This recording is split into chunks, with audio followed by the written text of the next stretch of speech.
Most of you probably have a safari bucket list, like visiting a famous national park, seeing a natural spectacle like the Great Migration, or even finding a specific animal species. But this video goes beyond the obvious. Join me as I visit those lesser known places that have been on my radar for a while now, and where I know you'll have an epic wildlife experience. This is Beyond the Bucket. This week, I'm in one of South Africa's most beautiful and productive birding hotspots, Magoebaskloof, a lush mountain pass between the towns of Nkhumane and Heidelberg in the Limpopo province. This area feels more like a tropical rainforest than the typical South African bushveld found all around it, with towering indigenous forests, crystal clear mountain streams, miles and miles of stunning trails, and of course some of the country's most magnificent birds. My base for 4 days was the Magoebaskloof Birders Cottages. The turnoff is opposite the Magoebaskloof Farm stall, and from there it's a short but breathtaking drive along a winding forest road that's well signposted and that takes you all the way down into the heart of the kloof itself. They've got 3 units to choose from, and I was booked into the one that's furthest along the road, Narina Cottage.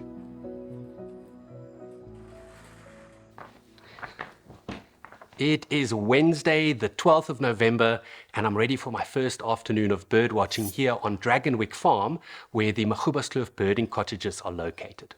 Now, my goal for this week is to capture as many forest bird species as possible, and I'm going for quality over quantity. No bum shots, no silhouettes, and no out of focus shots. I'm looking for photos that are sharp and clear. And that's no easy task because these forest species are typically small, very shy, and they spend a lot of time up in the canopy as well. Now, my camera of choice is my trusty Canon R6 II with a 100 to 500 millimeter RF lens because it's nice and light and very versatile. And then my bird app of choice is the Firefinch app because it's got beautiful plates, plenty of photographs, and then most importantly, a lot of great bird calls as well. If you want to learn more and get a massive discount as a first-time user, go and check out the link that I've added in the video description. Now, before I came here to the cottages this morning, I spent a little bit of time in the woodbush forest just to get my eyes in, and I already got some photographs of bar-throated palace, yellow-streaked greenbull, as well as white-starred robin, which is a great start for our list, but hopefully I'll be able to improve on those in the coming days. Let's go see what we can find.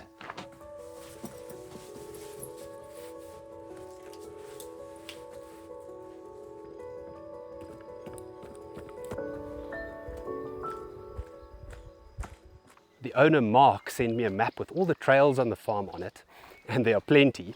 And I'm going to head for the flycatcher trail because he says it's a good spot to look for brown scrub robin.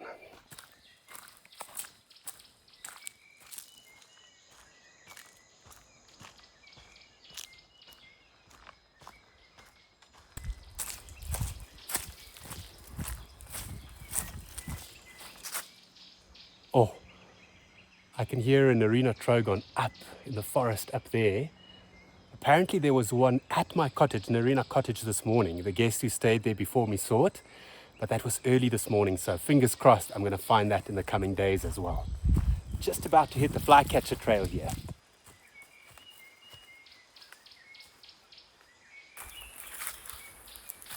This forest is unreal. Check this.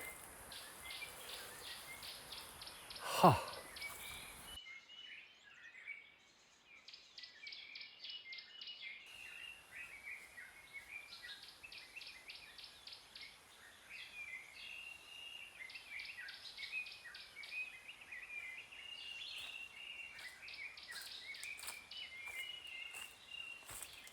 I just saw an orange ground thrush next to the river, but he's on the other side, so I'm doing a little bit of a loop back to see whether or not I can get a little bit closer.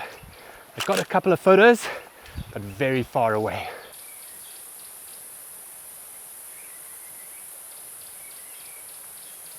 Oh, there it is, there it is.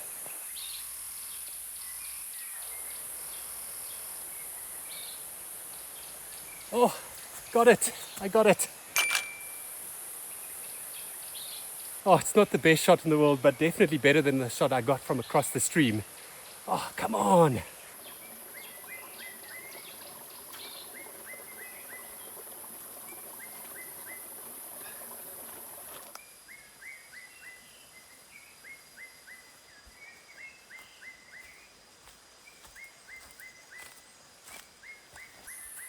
Something's very noisy here in front, but I'm not sure what it is.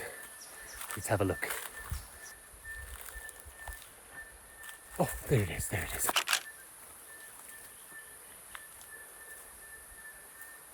I got it. It was a chorister robin chat, and it was making a massive racket, but boy, they sit still for so short and then they fly away so quickly. Nice one. Oh wow, that was a great first walk. I am so tired and sweaty now, but I think before I have a shower, I'm just going to spend a little bit of time here around the cottage, just because Mark said someone saw an Narina trogon here this morning. After a fantastic first day of bird watching, I lit a fire and made myself comfortable on Narina Cottage's veranda, which overlooks a beautiful patch of forest. The Narina trogon was nowhere to be found, but luckily for me, I still had 3 more days to look for it.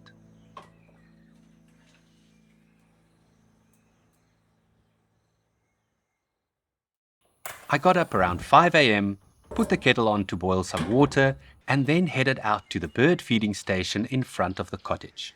Mark provides a container with some bird seed and peanut butter that visitors can put out whenever they'd like to do some bird watching or photography at the cottage itself. I can't think of a better way to start the morning, and I hardly had enough time to finish a rusk before the first hungry birds arrived.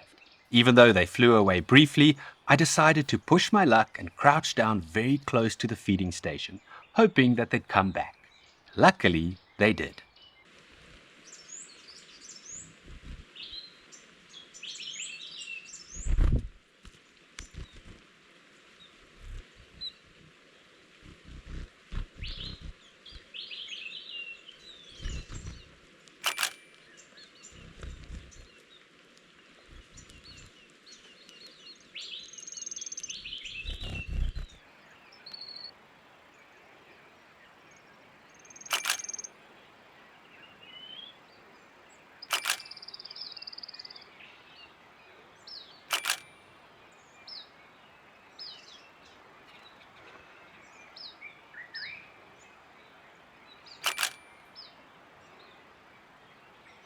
I'm so glad I got up early, and I'm absolutely amazed at how close I can get to this little feeding station in front of Narina Cottage.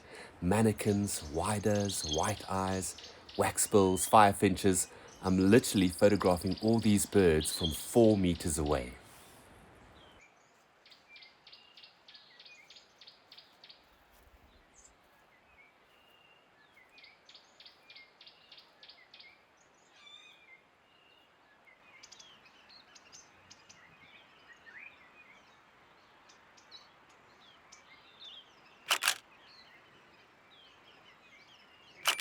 The flowers in the garden also attracted a busy little southern double-collared sunbird. It's about 7 o'clock in the morning, and I'm making my way down to the little bird hide. Apparently they feed at 7:30, so I thought I'd get there a little bit earlier so I can set up, and who knows, maybe I get a new species or two.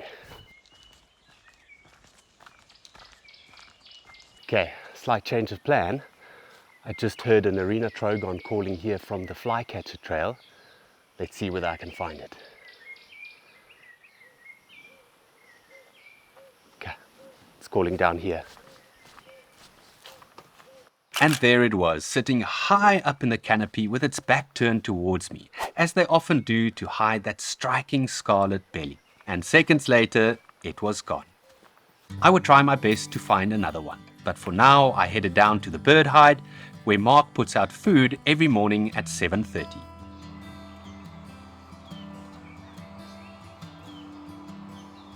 Right, I've just made myself comfortable here in the hide, and Mark has just been down to put out some bird seed, some peanut butter and a banana. So let's see what comes down. Luckily I've got some coffee as well. Like in all photographic hides, I needed a little bit of patience. But not long after Mark had left, the irresistible smell of peanut butter attracted some hungry Cape white eyes. I can see birds flying.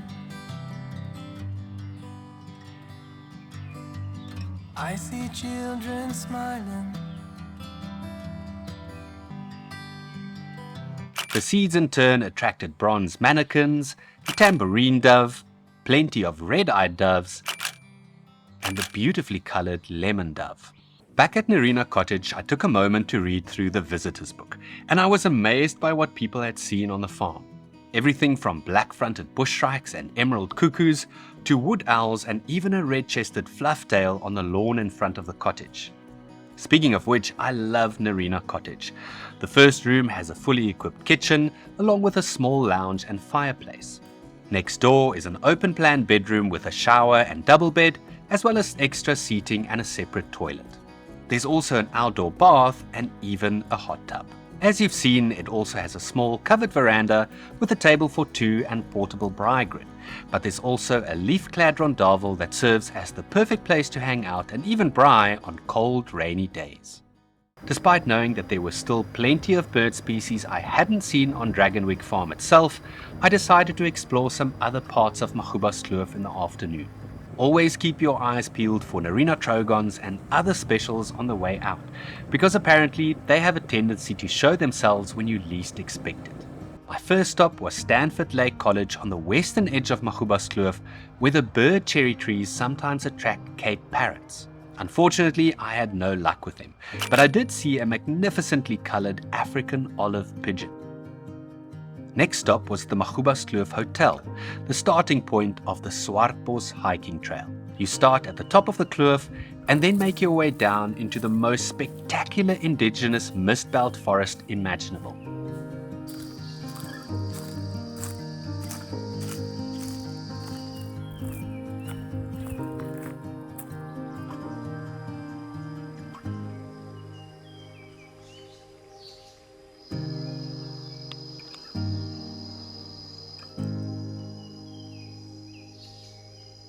I'll go as far as saying that it's the most beautiful forest I've ever hiked in. But be warned, you have to be fit, because nothing here is flat. I hiked both the Letsoalo and waterfall trails within the forest, and after a relatively slow start, I managed to capture some great bird photos.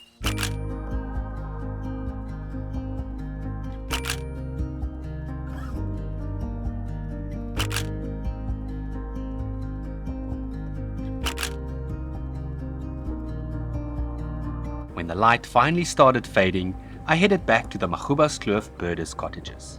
That was an epic day. I can't tell you how much I enjoyed it. I'm going to call it a day. They are predicting some rain overnight, so who knows what it's going to look like tomorrow morning, but I'll see you then.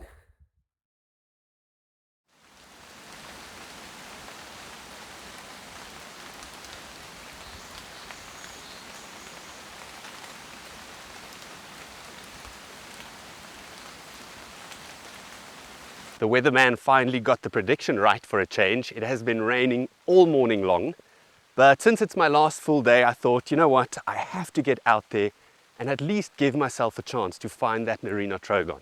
It's just past midday, it's drizzling very softly, but it is very slippery underfoot, so I'm going to have to be careful. Just going to take a short walk here around the cottages, see what I can find.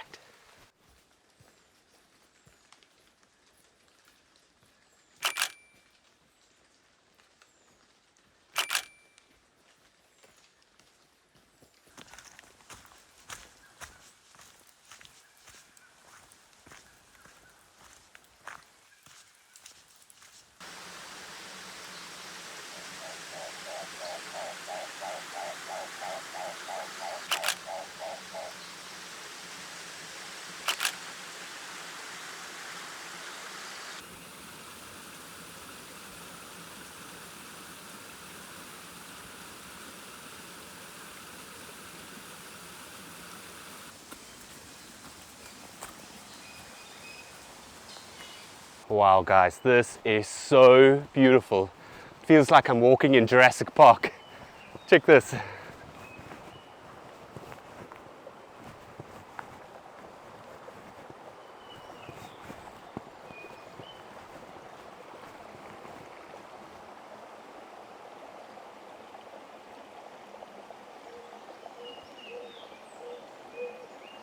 I heard trogons, but I just couldn't find them.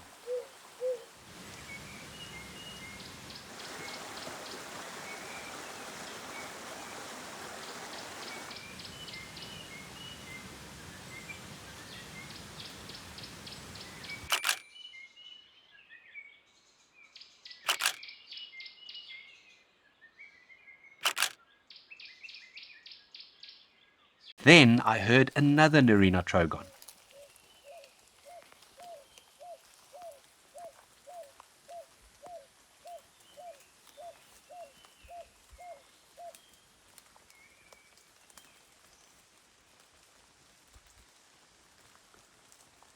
But still, the ghost of the forest eluded me. It's getting a little bit dark for photos now, so I've decided to call it a day. But despite losing the first half of the day to the rain, I think it's actually been my most enjoyable session of bird watching and photography. I just love getting into different parts of the forest. I walked the whole river walk, the valley walk. This contour path behind me was so nice to get a little bit of height. And I even spent a little bit of time here between the avocado trees and the orchard, just looking down at the valley below, and I saw a few raptors, saw some parrots. They were a little bit far away to photograph, but so beautiful, so enjoyable. And guess what? I still have one session tomorrow morning. So when you next see me, it'll be our last morning here in Magoebaskloof.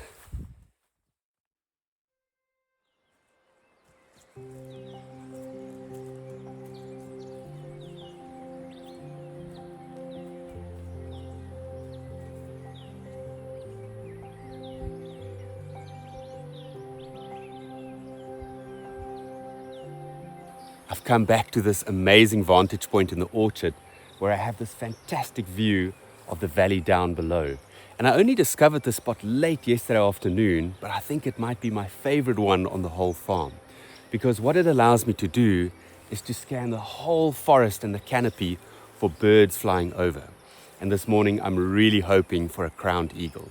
The owner, Mark, has been fantastic, giving me tips every day through WhatsApp. And he told me last night that there is a breeding pair of crowned eagles somewhere up here next to the plantations. So if we're lucky, we're going to see one on the wing.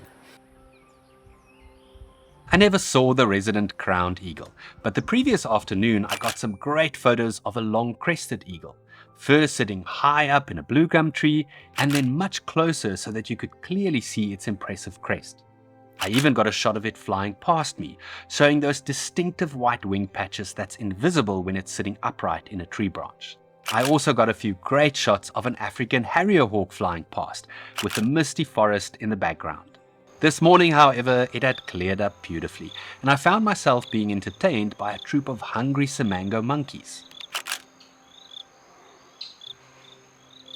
And then I heard a familiar screeching sound, Cape parrots. At first they were flying miles away and landing on the very tallest trees above me. Every now and again a small group would dash across the valley in front of me, making for some great backlit shots. Finally a couple of them settled in a tree close by, giving me a chance to admire them properly, before they finally flew right over me as if to say goodbye. I can't believe my 3 days here in Magoebaskloof have come to an end, and I can't tell you how much I enjoyed staying at the Magoebaskloof Birders Cottages. It really is just the perfect base from which to explore these amazing forests, and I've left all the booking details in the video description. Now, I thought I'd share some tips with you on how to photograph birds here in the forest, because believe me, it is not easy. Sometimes they literally only sit still for 2 seconds. So I always shot first and ID'd later. You would have seen I hardly ever used my binoculars. So it's important to have a light, versatile lens. My Canon 100-500 worked absolutely perfectly. And then also have good default settings so that you don't have to fiddle around when you see anything. I opted to stay in manual mode with my shutter speed at about a 250th of a second, which is fast enough to freeze the bird when it's sitting still, but also slow enough to let in enough light in these dark forests. And then I had my aperture wide open and my ISO set to a maximum of 12,800 in auto ISO. And even though some of the photos came out quite grainy, I was easily able to fix that in Lightroom. Now, another very important thing is to make sure you get to all the different parts of the forest, because different areas will have different birds. I spent a lot of time in front of the cottage to photograph the little seed eaters.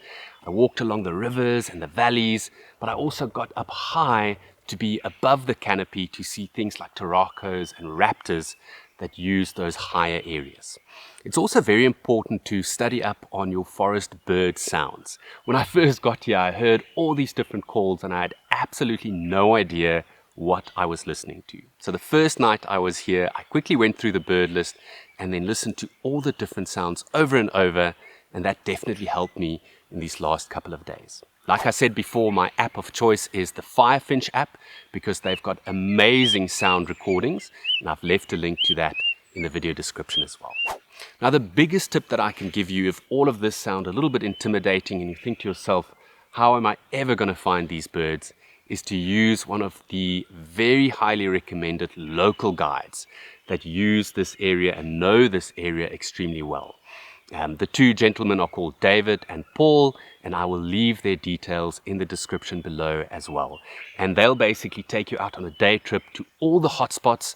They know the calls, they know the birds, they know where the raptors nest, and I can guarantee you, if you spend a day with them, you'll find most of the lifers that you are looking for. The only reason I didn't book one of them is because I really wanted to challenge myself to see whether or not I can find these birds on my own. Now, I found most of them. One or two species did still elude me, like the crowned eagle, the olive and black-fronted bush shrikes, the brown scrub robin, and I only got a very average photograph of a Narina trogon, but all the more reason to come back in the future. I really hope you guys enjoyed the first episode of Beyond the Bucket. Let me know what you thought in the comments down below. And if you have any other suggestions of places to go to, drop that in there as well. I really do appreciate all your support. Now, speaking of which, it's so easy to support the channel. Every like, every comment helps. And I'm also on the road to 100,000 subscribers. So if you enjoyed this video, click that subscribe button with the bell notification on as well.